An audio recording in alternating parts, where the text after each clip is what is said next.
안녕하세요. 소만 김기사. 동희입니다. 네, 오늘도 제 아내 동의를 전기 기능사로 만들어주고자 이렇게 과외를 시작합니다. 오늘은 전기기기 네 번째 시간으로 여전히 우리는 지금 직류 발전기를 계속 이렇게 공부를 하고 있습니다. 이 발전기라는 게 전기를 만든다는 건 알겠잖아. 근데 아이러니하게도 우리는 항상 그 어떤 생각하는 어떤 그런 유토피아적인 상상과 현실은 다를 때가 많아. 누구나 그렇잖아. 다들 그런데 마찬가지 이 발전기도 어떤 상상과 같아서는 완벽하게 그 회전 에너지를 전기 에너지로 만들어주고 손실도 없고 그러면 정말 좋겠지만은 어쩔 수 없는 게 이 발전기라고 하는 전기 기기도 인간이 만들었고 물론 과학과 공학을 쑤셔넣어서 만들었지만은 어쩔 수 없는 손실 그리고 그 순수하게 전기를 만들다 보니까 그에 대한 반작용, 부작용 이런 게 있을 수 있어. 그래서 오늘은 바로 전기자 반작용에 대한 이야기를 해보고자 해. 그래. 자, 전기자 반작용 이거에 대한 정의부터 오빠가 써줄게. 반작용이 영어로 뭘까? 몰라. 리액션이라는 말을 써. 리액션. 그러니까 쉽게 말하면은 부작용과 같이 처음에는 좋은 의도로 하는 것 같지만은 결국 어쩔 수 없이 좋지 않은 것이 따라오는 그런 작용이라고 보면 되거든. 그래서 이게 무엇이냐 봤더니 전기자가 뭔지 알지? 뺑뺑뺑뺑 돌아가는 거라 그랬잖아. 전기자에 우리가 구리를 감아준다 그랬잖아. 전기자 도체의 전류에 의해 발생된 자속이 계자 자속에 영향을 미치는 현상이다. 이렇게 생각하면 돼. 이런 정의 같은 경우는 꼭 우리가 알아두는 게 좋은 게 대놓고 문제에서 이렇게 딱 주어지고 나서 이런 현상을 무엇이라 하느냐 하면은 뭐 전기자 반작용이다 이런 걸 딱 찍으면 되겠지. 그래서 이런 정의 같은 것도 우리가 꼭 봐두는 게 좋아. 자, 동희야. 전기자 반작용에 대한 정의. 전기자 도체의 전류에 의해 발생된 자속이 계자 자속에 영향을 미치는 현상. 이렇게 딱 들으면은 솔직히 문과 출신으로서 무슨 말인지 쉽게 이해가 안 가지. 뭐 아는 단어 같은 건 좀 있어도 이게 조합돼서 보면 이해가 안 갈 거야. 그치? 자, 차분하게 설명을 해줄게. 일단은 여기에서 중요한 게 뭐냐면은 전류에 의해 발생된 자속이라는 이야기가 있어. 이게 무슨 얘기냐? 전류에 의해라는 거는 전류가 흐른다는 거잖아. 이거는 달리 말을 하면 부하 상태라고 할 수 있어. 부하 상태라는 게 무엇을 말하느냐? 쉽게 말하면은 우리가 전기를 이용해서 뭔가를 사용하거나 그래서 전류가 흐를 수 있게 만들어 놓은 거야. 그러니까 이에 반대되는 거는 무부하 상태로 이거는 전류가 흐르지 않은 상태를 말하는 거지. 근데 우리 그 전에 이제 전기 이론에서는 공부를 했지만은 전류가 흐르게 되면은 전류만 흐르는 게 아니라 그 전류로부터 앙페르의 오른나사 법칙으로 자속, 즉 자기력선의 묶음이 이렇게 생긴다는 거 알고 있지. 자, 그래. 바로 그 얘기가 뭐냐. 이렇게 부하 상태에서 발생된 자속이 있는데 그게 계자 자속에 영향을 미친다는 게 무엇이냐. 자, 이 그림을 한번 보자. 이 그림을 보면은 이 N과 S가 자석인 거고 이게 결국에는 고정자, 즉 계자인 거지. 그런데 이 계자에서 자속이 어디에서 어디로 가지? N극에서 S. 그치. 지금 여기 오빠가 점선으로 이렇게 막 표기돼 있는 화살표가 바로 계자 자속이라 그래. 근데 이게 결국에는 이 발전기에서 가장 메인이 되는 자속이라서 이 자속을 가리켜 주 자속이라고 한다. 그래서 이것도 우리가 같이 알아두자. 계자 자속이라 하는 것은 바로 주 자속이라 그래. 그런데 이 주 자속에 어떤 문제가 있냐 그랬더니 지금 이 동그라미 가운데 있는 게 바로 전기자잖아. 그치? 이 전기자를 그때 우리가 여러 가지 뭐 건선법을 이용해서 뭐 중권이니 파권이니 이층권 뭐 그런 거 공부한 거 기억나지? 전기자를 둘러싸는 이렇게 건선을 했어. 그게 바로 여기 보면은 동그라미 이 개구리알 같이 생긴 게 뭐야? 도트잖아. 그러니까 나 쪽으로 향하는 방향인 거고 또 이게 다 크로스잖아. 반대쪽. 그치. 아이패드 쪽으로 향하는 전류의 방향인 거잖아. 근데 여기에 전류가 흐르는 상태다. 그러면은 당연히 이 조그만한 이 도트에서도 자속들이 계속 생길 거 아니야. 그치? 마찬가지로 여기 크로스 쪽에서도 자속들이 계속 생길 거 아니야. 어. 어느 방향으로 그러겠어. 여기 이 도트 방향에서는 반시계 방향으로 계속 이렇게 자속이 생기겠고 조그맣게 크로스 방향에서는 시계 방향으로 계속 이렇게 생기겠지. 그럼 어떤 일이 생기냐? 방금 우리가 말했던 계좌 자속, 즉 여기에서 점선으로 칠하는 이 자속에게 이 조그마한 도트와 크로스로 인한 전기자 자체에서 생기는 자속과 충돌을 하게 되겠지. 이해하겠어? 이 주자속이 이렇게 쭉쭉 가야 되는데 전기자 도체에서 발생되는 자속에 의해서 왜곡이 생겨버리는 거야. 그게 바로 전기자 반작용이야. 그래서 자속이 이렇게 N극에서 S극으로 쭉쭉 가야 되는데 이렇게 휘는 현상이 생겨버리는 거야. 뭔가 뒤틀려 버리는 거지. 바로 이런 현상으로 인해서 어떤 안 좋은 결과가 나오게 되고 이를 줄일 수 있는, 즉 대책 방법에 대해서 이 전기자 반작용에서는 공부를 하면 돼. 그래서 어려운 뭐 공식 같은 것을 이용하고 그런 기보다는 이런 현상에 대해서 이해를 하는 것이 제일 중요하다 볼 수가 있어. 그래. 자, 전기자 반작용이라는 게 이런 현상인 걸 알았잖아. 그러면은 이에 대한 결과는 당연히 안 좋겠지. 반작용이란 게 뭐야? 부작용과 같은 거라 그랬잖아. 그래서 이 결과를 간단하게 오빠랑 같이 이야기를 해보면은 첫 번째로 주 자속이 감소하게 된다. 주 자속이라는 게 뭘까? 계좌에서 나오는 자속. 그치? 계좌에서 나오는 자속 자체가 메인이니까 가장 자속이 높았는데 우리가 그 전에 이제 유기기전력 공식에서도 봤지만은 자속이 파이였고 그게 분자로 있으니까 결국 자속이 높을수록 유기기전력도 높다는 거 배웠지. 근데 주 자속이 감소하게 된다면 결국 유기기전력이 떨어지게 되겠지. 그래서 주 자속이 감소한다 이 얘기는 발전기 기준으로 보면은 유기기전력이 감소한다 이거야. 그리고 지금은 아직 안 배웠겠지만 이제 곧 배우게 될 전동기에서도 비슷해. 전동기에서도 당연히 이런 전기자와 계자가 있고 이렇게 그 전기자에 전류가 흐르게 되면은 전기자 반작용이 생긴데 전동기에서도 똑같이 이렇게 반작용의 결과로 회전력이 감소하게 돼. 이것도 이제 천천히 배우게 될 거야. 근데 지금 미리 공부를 해두면은 다음에 가서 이야기가 쉬우니까 주 자속의 감소 그런 게 있고 또 하나 안 좋은 점이 무엇이 있냐면은 편자가 작용된다. 이걸 우리가 알아두자. 편자라는 게 뭘까? 편자? 음. 편향된 건가? 뭐 어디 오, 쪽에? 정확해. 편향. 자속이 어느 쪽에 많은 거. 그러니까 이 편자가 작용한다는 것은 어느 한쪽 특정으로 이렇게 쏠린다는 이야기거든. 그런 것이 어떻게 되냐면 이 그림을 잘 봐봐. 지금 자속이 이렇게 직선을 가야 되는 게 결국 틀어지잖아. 이렇게 틀어지다 보면은 원래는 이 전기자의 가운데로 갈라져야 갈 이 중성점이 있잖아. 이게 틀어져 버려. 지금 여기에서는 이제 알파로 표기했는데 알파만큼 이렇게 틀어져서 이런 식이 돼.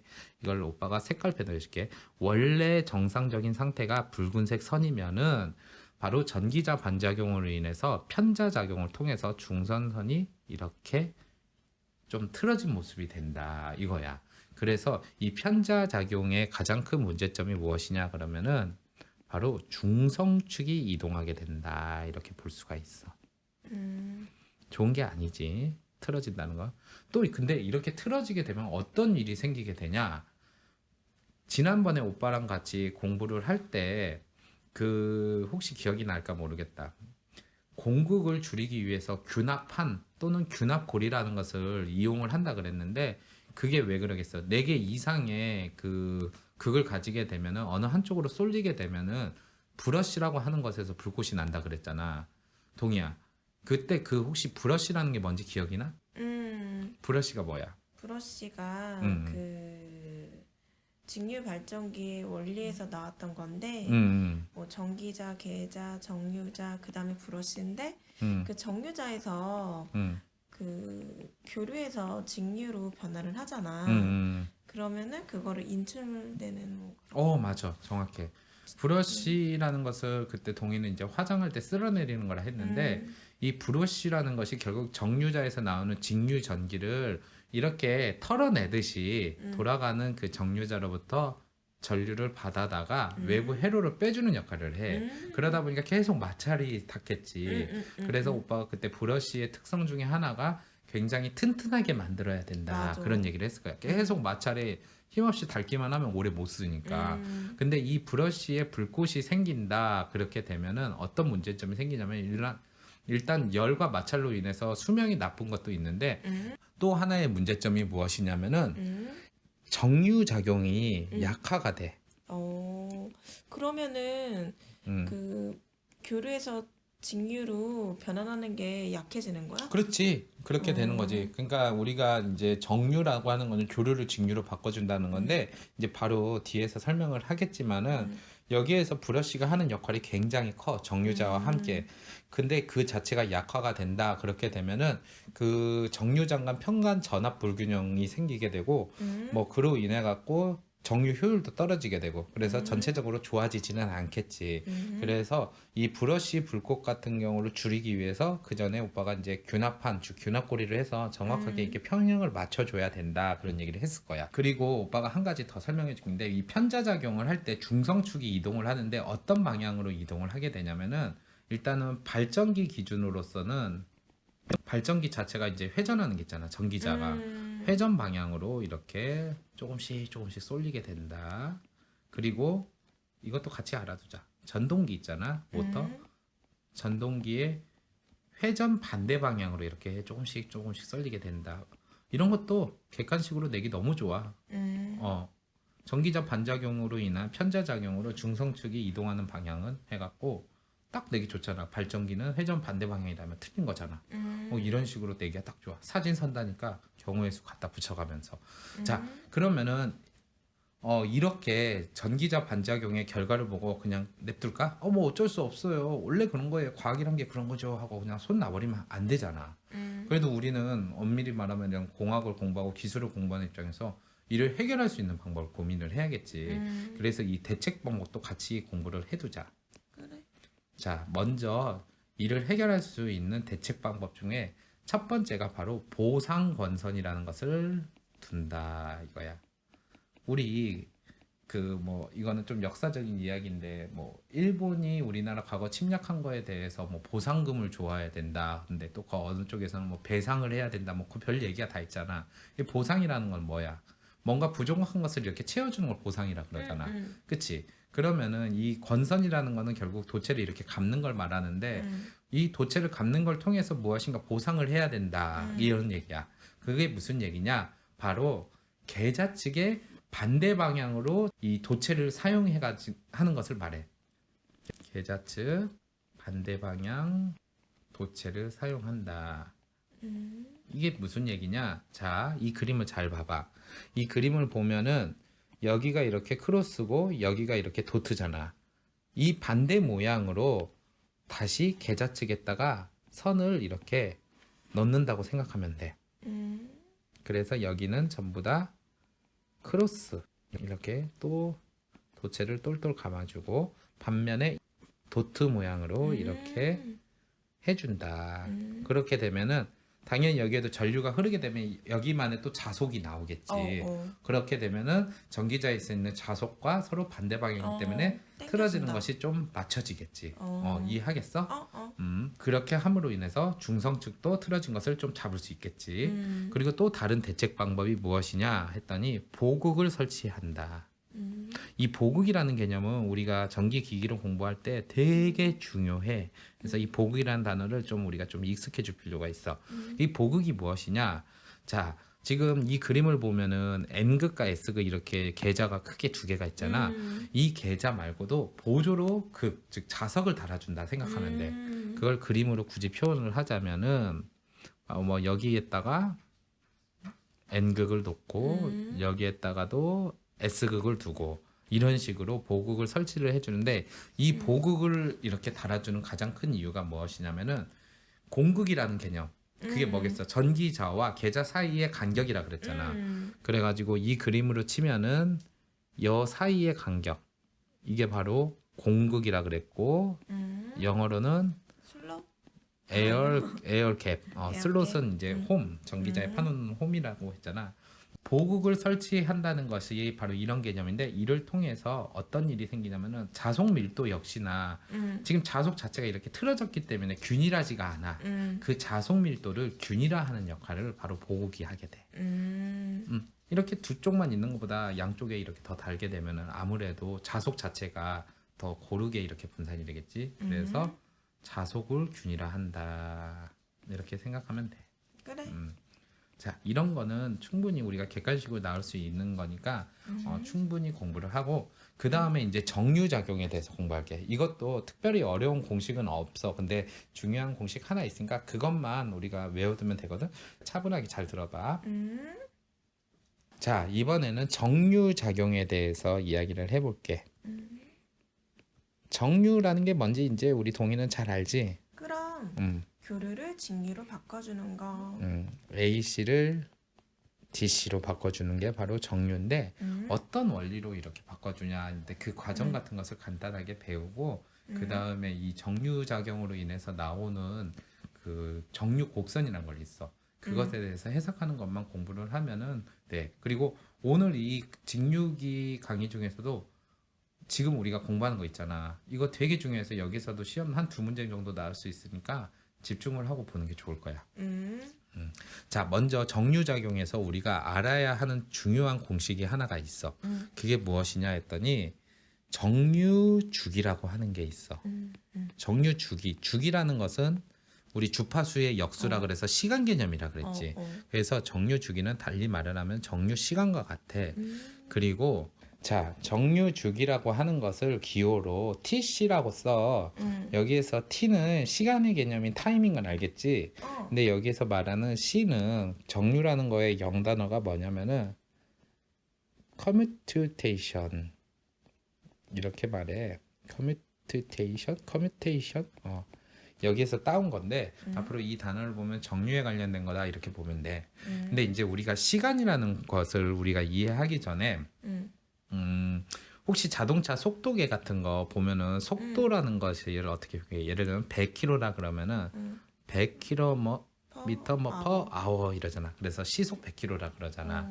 자, 여기에서 킬로미터라는 거는 뭐야? 거리가 되고 h는 뭐야? 시간이지. 자, 그러면은 이게 바로 우리가 말하는 속도의 개념인 거야. 시속, 그치? 속력. 그러면은 속도는 거리에서 시간을 나눈 개념이 되는 거잖아. 그치? 그러면 시간은 무엇과 같을까? 시간은 뭐 같아? 타임? 뭐 같아? 거리에서 속도를 나눈 개념이 되지. 그치? 자, 이게 바로 이 정류 주기, 즉 정류 시간에 대한 핵심적인 설명인 거야. 자, 정류 주기라는 것을 우리가 TC라고 했으면은 분자는 거리가 되겠지.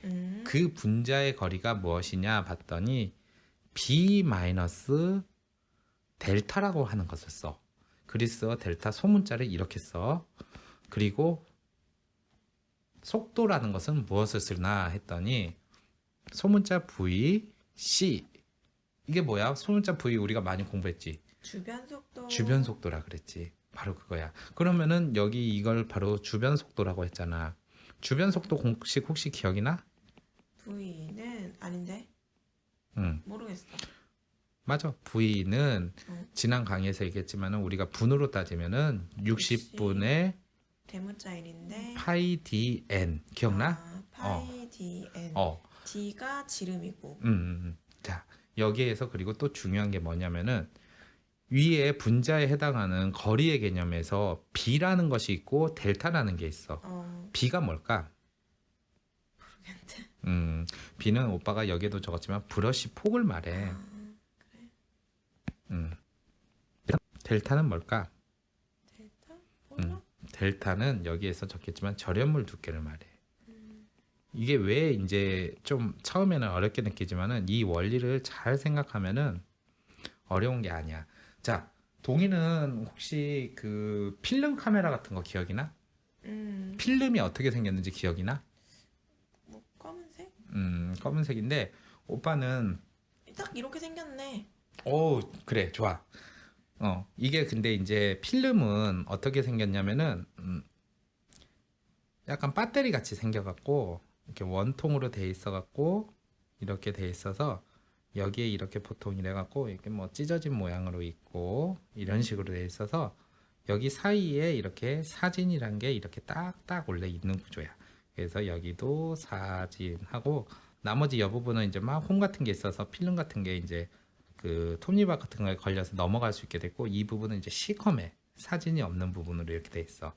그래가지고 이를 가리켜 보통 이제 필름이라 하는데 우리 정유자가 전기자에 달려 있어서 같이 이렇게 회전을 한다 그랬잖아. 그것을 우리가 필름통이라고 생각을 하면은 그것을 이렇게 이제 필름을 쭉 뺀다고 생각하는 그림이 바로 이거와 비슷해. 그래가지고 지금 여기에서 1, 2, 3이라고 표기한 게 필름의 사진에 해당하는 거고 이 사진과 사진 사이에는 따로 사진이 없어. 이 부분을 정유자에서는 절연물이라 그래. 자, 그러니까 지금 여기 검정색으로 있는 부분 있잖아. 이 부분이 바로 절연물이다. 이걸 우리가 파악하고 그리고 1, 2, 3이라는 것은 그러면은 절연물이 아니라 실제 정유자에서 전류가 흐를 수 있는 공간을 말하겠지. 근데 이제 이걸 잘 봐야 되는 게 우리가 이제 사진을 찍을 때 그 필름에다가 이제 빛과 어떤 화상 같은 것을 담아 놓잖아. 그 역할을 하는 것이 정유자에서는 브러쉬라고 생각을 하자.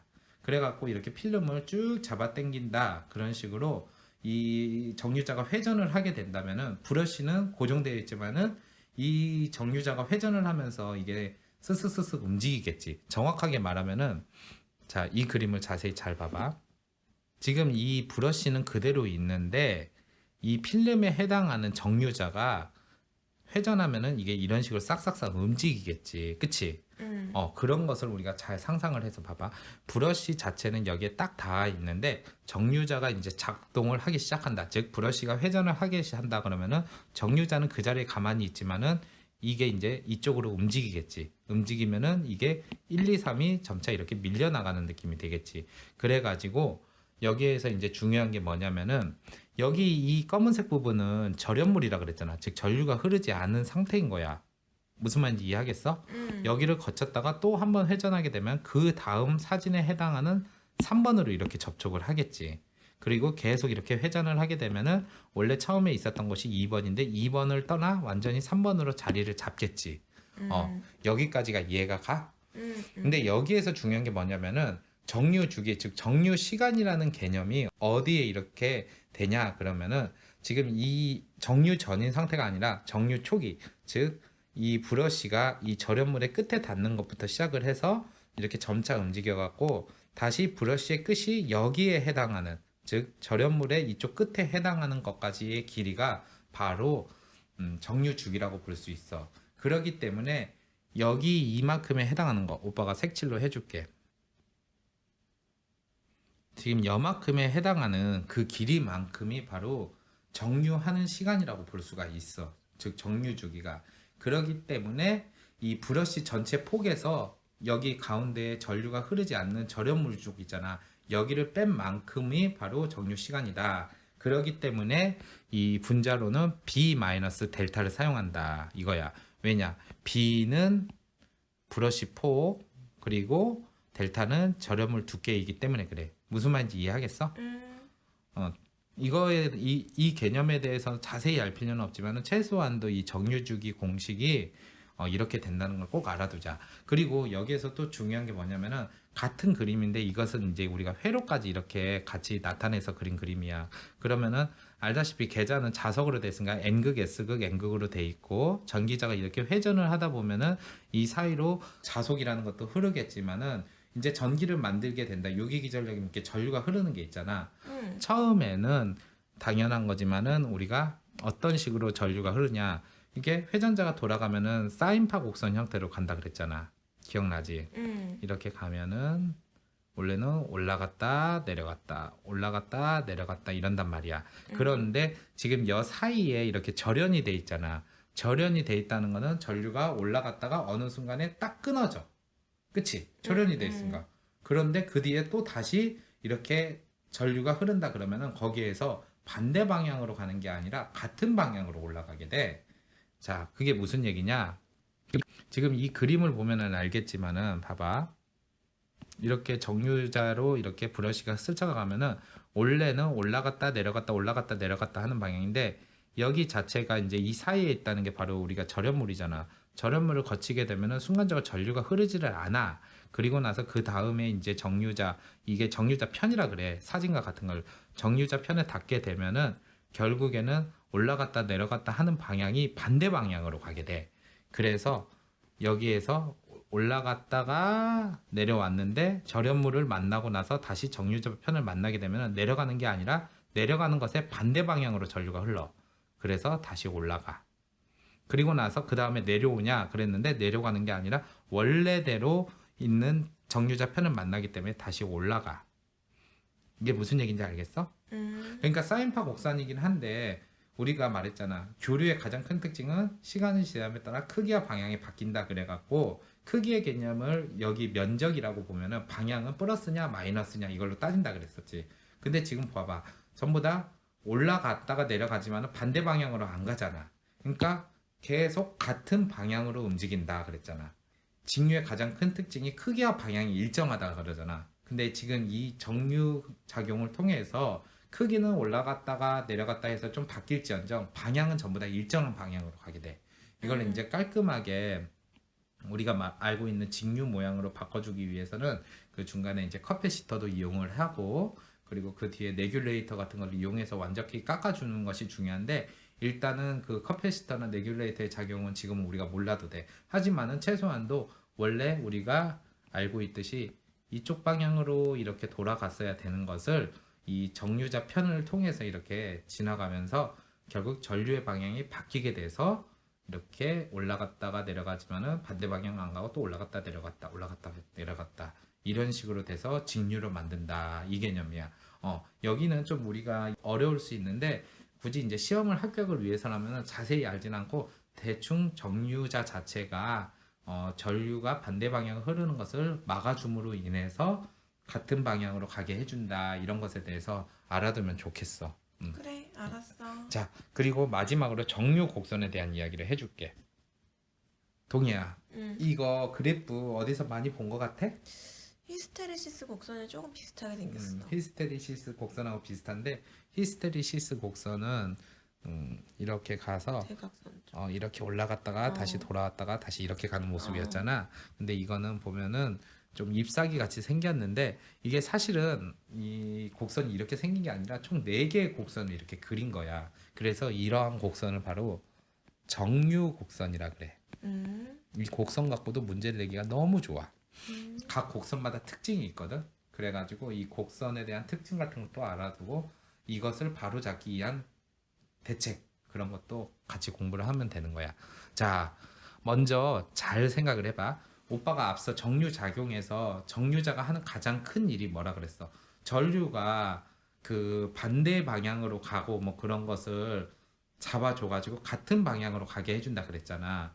그랬기 때문에 결국 전류가 반대 방향으로 가는 것을 잡아주기 위해서는 어떻게 해야 돼? 자, 이것을 쉽게 이해를 해줄게.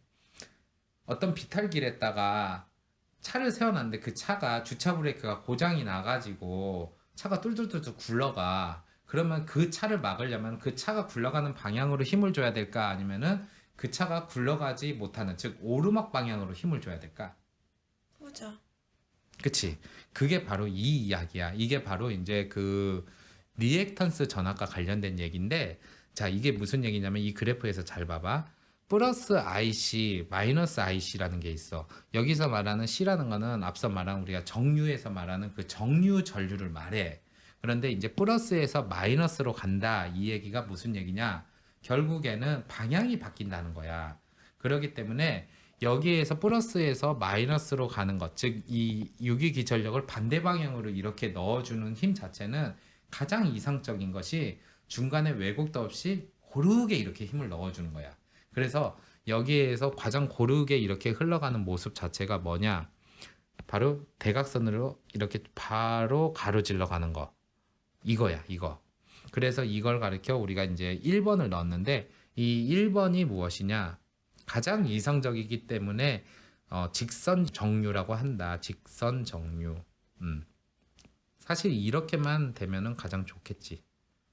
이상적인 정류다. 그런데 앞서 오빠가 강의 초반에도 얘기했지만은 우리가 생각하는 상상과 현실은 다르다 그랬잖아. 그렇기 때문에 실제로 이 정류 곡선을 보면은 이렇게 직선으로 쭉 나오지 않고 가장 많이 나오는 게 바로 빨간 선을 또 그어줄게. 이런 식으로 이렇게 가는 모습 보인다 해서 지금 이 2번에 해당하는 게 바로 정연정류라 그래. 정연이라는 거 많이 봤지. 사인파 곡선. 그치?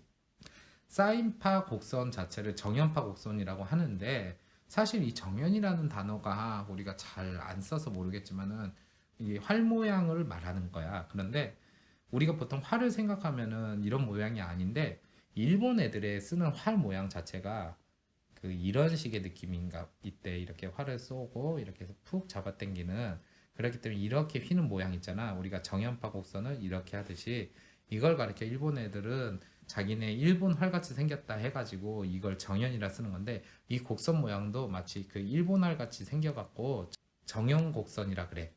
그래서 이걸 가르쳐 정연 정류라 해가지고 정연 정류 같은 경우는 완벽하지는 않지만은 직선 정류와 가깝기 때문에 크게 문제는 될 거 없어. 그런데 이렇게만 해도 정류가 잘 된다 보고 보통 이제 보국이라고 하는 거 아까 기억나지? 보국을 설치했을 때 나오는 이 정류 곡선이 이런 정연 정류다 이래. 근데 이제 문제가 뭐냐? 좋지 않은 거야. 바로 3번 같은 케이스가 있어. 자, 시간이 이렇게 정류 주기가 이렇게 가잖아. 왼쪽에서 오른쪽으로. 시간을 가는데 이렇게 직선 모양으로 가서 가장 좋은데 실제로 여기에서 보니까 정류가 너무 빨리 돼. 과도하게. 이렇게 과도하게 되다가 중간 정도 가니까 갑자기 또 둔화가 돼. 이렇게 과도하게 된다. 이런 것을 가르쳐 과정류라 그래. 과도하게 된다.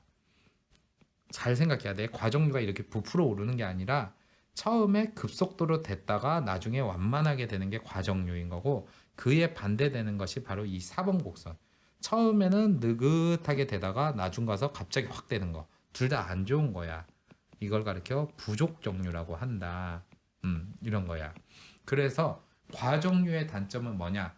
초반에 갑자기 정류가 확 되기 때문에 이 정류 초반에 불꽃이 생겨. 너무 무리한 거야. 당연히 불꽃이 생기는 것이 좋지 않다는 것은 앞서서 우리도 공부를 했잖아. 불꽃 방생. 그리고 부족 정류 같은 경우에는 어떤 일이 생기냐? 정류가 끝날 때쯤에 갑자기 이제 막 정류가 잘 되잖아. 그러니까 정류 후반에 불꽃이 생겨. 이런 차이 같은 것도 우리가 좀 공부를 해두자. 그러니까 불꽃이 생기기는 하는데 언제 생기냐? 바로 초반에 생기냐 후반에 생기냐에 따라서 과정류냐 부족정류냐 이런 차이 같은 것을 우리가 미리 알아두고 자 그렇다면은 이렇게 과정류가 됐던 부족정류가 됐던 이런 현상 자체가 안 좋잖아. 이런 것에 대해서 우리가 대책 방법도 당연히 공부를 해봐야겠지. 이런 것이란 건 말 그대로 과정류와 부족정류가 불꽃이 생김으로 인해서 결국에는 좋지 않으니까 이를 줄일 수 있는 대책 방법 이걸로 가르쳐 첫 번째가 바로 평균 리액턴스 전압을 줄여줘야 된다 이 얘기야. 리액턴스도 뭔지 알겠고 전압도 뭔지 알겠는데 평균 리액턴스 전압이라니까 되게 어렵게 느껴지잖아. 평균 리액턴스 전압이라는 것을 우리가 보통 이제 기전력에 E를 쓰고 아래 첨자로 L을 쓰는데 알다시피 지금 우리가 그 전기자나 계자가 전부 다 코일 형태로 도체를 감는 게 나오잖아 권선. 그러니까 코일에서 따오게 되는 게 이건 커패시터의 개념인 C를 쓰지 않고 코일에서 따오기 때문에 L을 써.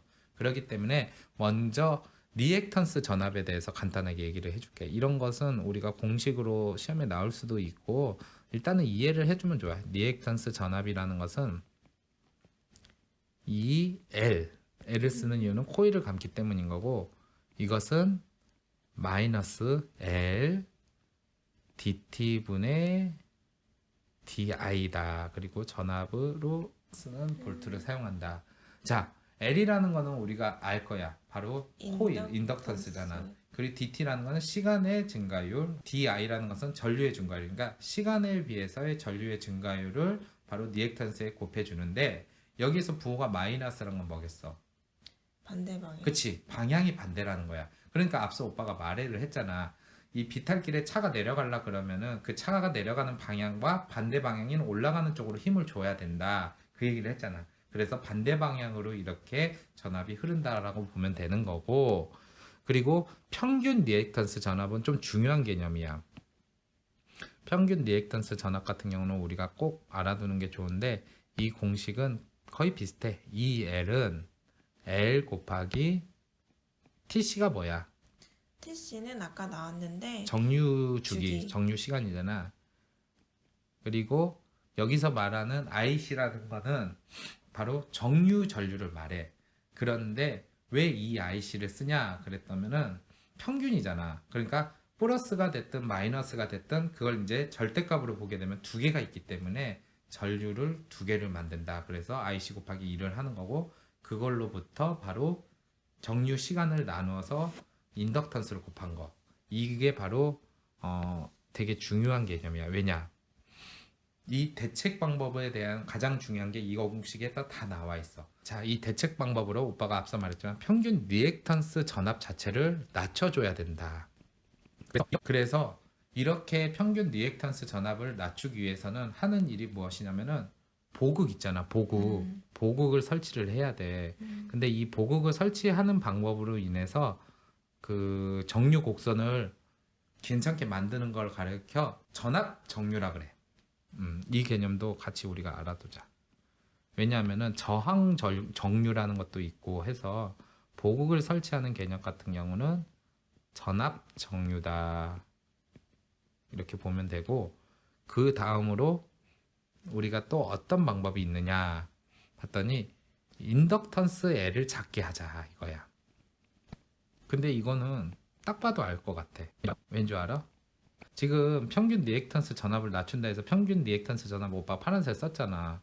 이 L이라는 게 평균 리액턴스 전압이라 그랬지. 그걸 이 크기를 작게 하려면 봐봐. L이 뭐야?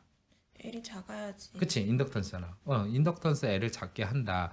이때 이렇게 하는 방법이 무엇이 있냐 그랬더니 앞서 우리가 이제 전기적 권선법에서 단절권 그리고 분포권을 사용한다라는 것을 우리가 배웠을 거예요. 아마 전기적 권선법 지지난 강의에서 얘기를 했지만은 단절권과 분포권을 이용을 하는 이유 중에 하나가 바로 인덕턴스 L을 작게 하기 위해서였거든. 기억나지? 그 얘기야. 그리고 또 우리가 하는 방법이 뭐냐? 이 공식에 다 적혀 있어. 정류 주기 있잖아. 정류 시간. 그게 뭐야? 기호로 TC잖아. 이거를 크게 해주면 되지.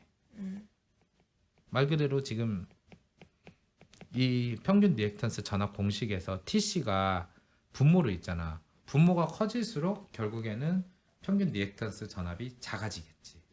그리고 마지막의 방법이 무엇이냐? 브러쉬에서 결국에는 그 정류대에서 나오는 직류를 끌어다가 회로로 보낸다 그랬잖아. 이 브러쉬의 저항을 크게 해주는 거야. 브러쉬 접촉 저항을 크게 한다. 근데 어떻게 하면 저항을 크게 해줄까? 잘 모르겠지. 그때 브러쉬가 튼튼해야 된다 그랬나? 그게 이제 기계적으로 전기적으로 튼튼하게 만드는 거는 별개로 그 우리가 예전에 전기 이론에서 이제 고유 저항 같은 거 공부했던 기억이 날 거야. 그럼 고유 저항 자체가 높은 것을 브러쉬로 쓰면 되잖아. 그게 무엇이냐 했더니 바로 탄소질로 되어 있는 브러쉬를 사용하면 돼. 그게 고유 저항이 높기 때문에 탄소질 브러쉬를 쓰게 된다. 그리고 이런 식으로 지금 브러쉬를 이용해서 접촉 저항을 크게 하면서 정류 곡선을 좀 이렇게 평평하게 만드는 걸 가르쳐 저항 정류라고 해. 그래서 여기에서 중요한 것은 바로 이런 대책 방법 네 가지 방법 같은 것도 알아두지만은 여기에서 같이 따라온 그 단어 있잖아. 오빠가 방금 말한 전압 정류 하면은 보극 설치, 저항 정류 하면 탄소질 브러쉬, 이런 것도 시험에 나올 수가 있어. 즉 이 완벽하게 이렇게 대각선으로 긋는 선과 거의 근사하게 만들 수 있는 방법이 이렇게 네 가지가 있다는 걸 알아두고, 이 곡선 같은 경우도 해석할 수 있으면 좋아. 문제에서 이 곡선을 뭐 딱 그려주고 나서 이게 어떤 성격을 갖고 있냐 그러면은, 예를 들면은 지금 이 3번과 같이 이런 식으로 정류 곡선이 있다. 그러면은 3번이면은 처음에는 정류가 엄청 잘 되다가 뒤에 가서는 정류가 잘 안 되네. 아, 과정류구나. 과정류는 처음에 정류가 엄청 잘 되니까 그 정류 초반에는 불꽃이 발생한다. 이런 것에 대해서 우리가 그 곡선을 보고 어떤 뜻을 갖고 있는지 이런 것도 우리가 좀 이해를 했으면 좋겠고, 그리고 지난 그 정류 작용에서 사실 이 그림을 우리가 다 외울 필요는 없어. 그렇게 어려운 거니까. 근데 이 정류 주기 TC에 대한 공식 있잖아. 이거랑 이제 주변 속도 이거는 꼭 외워두는 게 우리 전기기기 공부할 땐 되게 중요해. 그래서 이 두 개 곡선은 외워두고 마지막으로 전기자 반작용에 대한 이 정의, 그리고 이로 인한 결과와 대책 같은 거 이런 것도 객관식으로 내기 좋으니까 꼭 이렇게 공부를 해뒀으면 좋겠어. 알았어. 오늘 공부 엄청 어려웠지. 솔직히 어려울 거야. 근데 오빠도 좀 이렇게 막 두서없이 막 강의를 하다 보니까 좀 동의가 많이 힘들어할 수도 있는데 한 두 번만 그냥 영혼 없이 딱 들어보면은 아, 오빠가 이런 이야기를 했구나 하는 게 느껴지거든. 그래서 차분하게 듣고 문제 같은 거 풀어보면은 오히려 오빠가 설명해 준 거보다 생각보다 쉽네 하는 생각이 들 거야. 사실 전기기기가 그래. 설명이 어렵지 문제, 특히 기능사급에서는 원론적인 문제를 많이 내기 때문에 크게 걱정 안 해도 돼. 알겠어. 그래. 자, 오늘도 고생했고 화이팅 한번 하자. 하나, 둘, 셋. 화이팅!